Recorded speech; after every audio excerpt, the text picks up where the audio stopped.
ये सब राजनीति में मुझे मत फंसाइए। एक बार उलझ चुका हूँ, अब इसके बाद नहीं उलझना है। अगर मुझे बीजेपी बुलाती तो उनके लिए भी चला जाता, क्या फर्क पड़ता है। मैं मनोज भैया के लिए नहीं किया हूँ, मैं सबके लिए जाता हूँ। जहाँ मेरा संबंध होता है ना, वो किस पार्टी में है मेरे लिए विषय नहीं होता है। बाकी कौन क्या कहता है, बड़े भाई हैं वो, उनको जो समझ में आता है। वो एक राजनेता है, उनको जो समझ में आता है वो बोलते हैं उनके। भाई मैं सबसे पहले तो ये राजनीति आदमी हूँ नहीं, मैं एक कलाकार हूँ। आप मेरे संगीत के बारे में पूछिएगा तो मैं आपको बेहतर बताऊंगा। ये सब राजनीति में मुझे मत फंसाइए। एक बार उलझ चुका हूँ, अब इसके बाद नहीं उलझना है। ना ही मुझे कोई टिप्पणी करनी है कि कौन क्या है। वो सरकार का विषय है, वो लोगों का विषय है। अपराधी की कोई जात नहीं होती है, हर आदमी अपराधी होता है। बट देखिए, अब वो उन लोग का विषय है, वो लोग किस हिसाब से बिहार में है तो चीज़ों को, समस्या को, उस परिस्थिति को समझ रहे हैं तो अपने हिसाब से बोल रहे हैं। बट मेरा विषय है, मैं एक कलाकार हूँ और हम कलाकार ही सही है। मुझे नहीं लगता कि मुझे इस पर टिप्पणी करनी चाहिए। लेकिन अगर बात की जाए तो आपने टीएमसी का जब प्रचार किया कलकत्ता में, तो उन्होंने, मनोज तिवारी ने कहा कि खेसारी लाल यादव को पाप लगेगा। राजद उतनी गंदी पार्टी नहीं है जितना टीएमसी, लेकिन इसके बावजूद खेसारी लाल यादव ने वहां जाकर के प्रचार किया। तो कहीं ना कहीं वो टिप्पणी, तो अगर मुझे बीजेपी बुलाती तो उनके लिए भी चला जाता, क्या फर्क पड़ता है।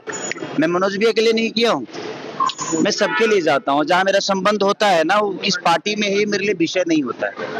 वो व्यक्ति मेरे लिए विषय होता है जिससे मेरा प्यार है, जिससे मेरा अपना लगाव है। बाकी कौन क्या कहता है, बड़े भाई हैं वो, उनको जो समझ में आता है। वो एक राजनेता है, उनको जो समझ में आता है वो बोलते हैं उनके बोलने की। नई फिल्म अभी तो देख रहे हैं कि अभी स्थिति इतनी खराब है कि मैं इसमें कौन सिनेमा रिलीज करेगा। ये नोटबंदी से भी बुरा हाल है अभी स्थिति। लोगों के पास अभी अपना बजट बचाना है। इसमें मुझे नहीं लगता कि कोई फिल्म रिलीज करेंगे हम लोग। रीजन की तेल महंगे हो गए हैं, गैस महंगा हो गया है, लोगों का आना जाना महंगा, हर चीज महंगी हो गई है। और इसमें सिनेमा रिलीज करना मतलब सही नहीं है, क्योंकि हर आदमी अपना बजट बचाएगा। आगे क्या होने वाला है बजट के हिसाब से मुझे पता नहीं। और सबको, मुझे लगता है कि हर आदमी की स्थितियां खराब होने वाली, उसमें हम सबको अपना बैलेंस बचा के अपने बच्चों के भविष्य के लिए, अपने लिए जिंदा रहने के लिए कुछ ना कुछ तो करना पड़ेगा। इसलिए अभी फिल्म कोई रिलीज करूंगा नहीं मैं। ऐसे रेडी बहुत सारी 3-4-5 फिल्में मेरी रेडी है, डबिंग करके हर चीज ओके है। बट इस परिस्थिति में शायद मैं नहीं कर पाऊंगा। प्रधानमंत्री नरेंद्र मोदी ने आह्वान किया है कि पेट्रोल डीजल बचाए, विदेश यात्रा कम करें, सोना अभी खरीदारी पर रोक लगा। एक आम नागरिक होने के नाते आप क्या कहते हैं। देखिए, आम नागरिक होने के नाते मुझे लगता है कि ये जो 3-4 राज्यों में जो चुनाव हुआ, ये महंगाई उस समय भी वैसे ही थी, वही स्थिति थी।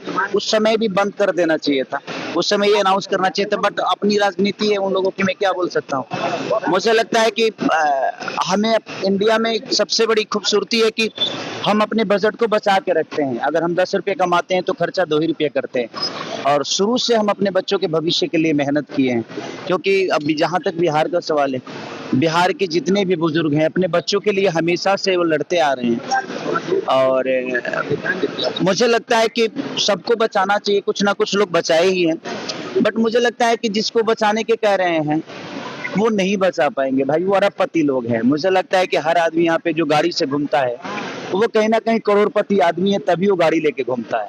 बचाने की जरूरत तो उनको है जिनके पास साइकिल की व्यवस्था नहीं है।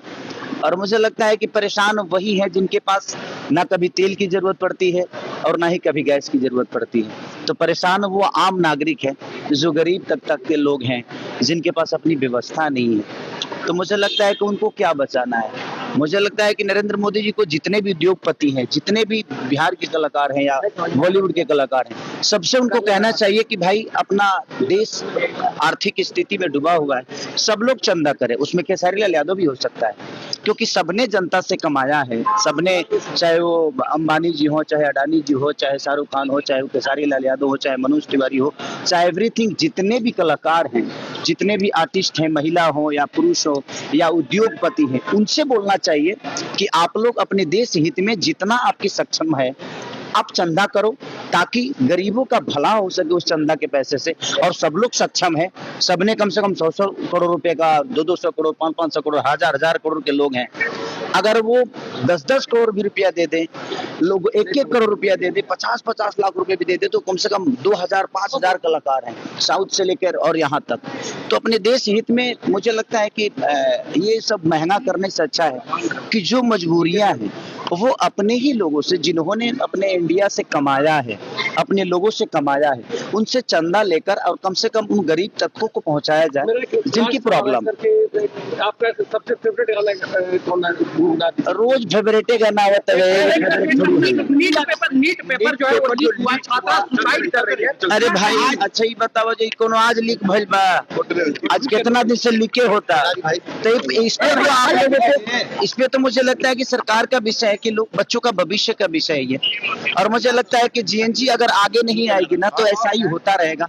तो आप तैयारी करते हैं, मजबूरी में आप हैं, आपकी तैयारी सालों भर की तैयारी, मुझे लगता है 5-5 साल से जो बच्चे तैयारी कर रहे हैं अपने आप को लेके, मुझे लगता है कि उनके लिए बहुत नाइंसाफी हो रही है। तो उनको आगे आने की जरूरत है और वो आगे आकर और इस दुनिया को अपनी एक नई आयाम दे और अपने हक की लड़ाई लड़े। प्रधानमंत्री को चॉकलेट देते हुए अच्छी बात है भाई, अब ये उनका विषय है, वो चॉकलेट दे रहे हैं कि केक काट रहे हैं यार। संकट से गुजर।